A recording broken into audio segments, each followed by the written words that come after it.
years, and as a young kid I was always very curious of what it was, and one day he got it down and kind of showed it to me a little bit. Many years later he brought it out one day and said, "Here, this is yours." So, self-contained diving outfit designed and built by Betcher in 1939 and improved in 1947 by using demand air regulator from aviator's breathing unit.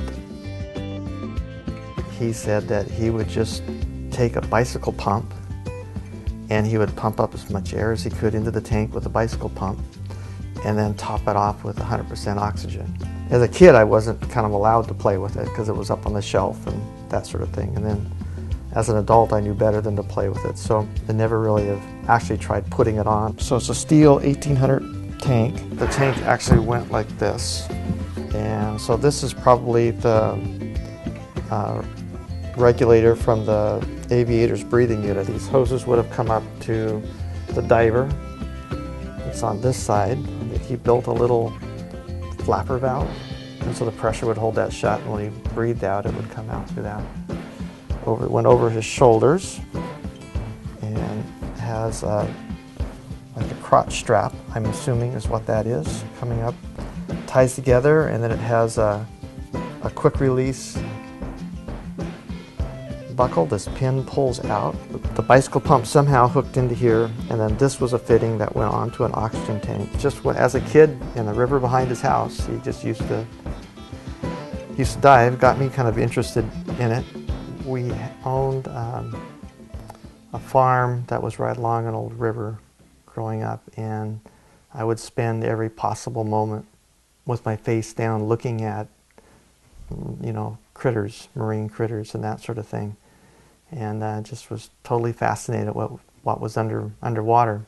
Felt more comfortable there than I did up on dry land. So then of course the TV shows, The Sea Hunt, Lloyd Bridges and Dale Perry. The possibility was there. It was all really exciting and kind of thrilling. There was a guy named Ed Palamander, and he was in a club, the Aquaneer Club in Camas. They had a major club, and they taught diving. I was like 17, I think, and there was a bunch of old guys in the club that were like probably 30 at the time, and they would take me up there out diving with them. We started diving. The first dives I think were probably up in the Washougal River, and in that time, after I've been diving for a couple years I suppose, there was somebody that lost their ring in the local marina.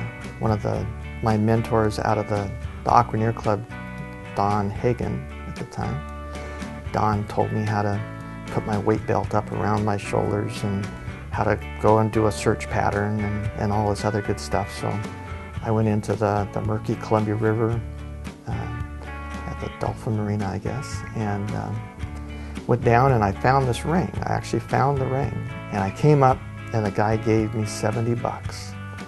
And I said to myself, okay, this is my career. In 1975,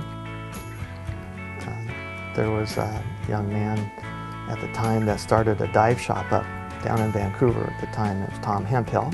He came to the Aquaneer Club and offered to anybody in the club that wants to actually get an actual nationally recognized card that he would run a course just for those people.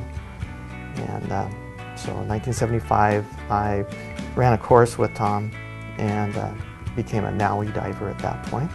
On my checkout dive with Tom, of course he was there probably ready to give me something if I had trouble.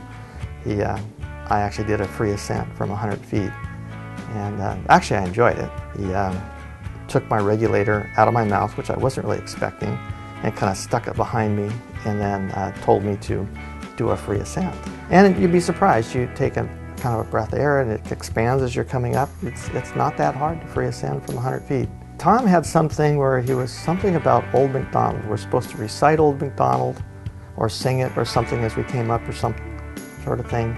There was no 3-minute precautionary stop. In fact, back in those days, we never even considered that. That was our safety margin back then, is follow your slowest bubble up to the surface.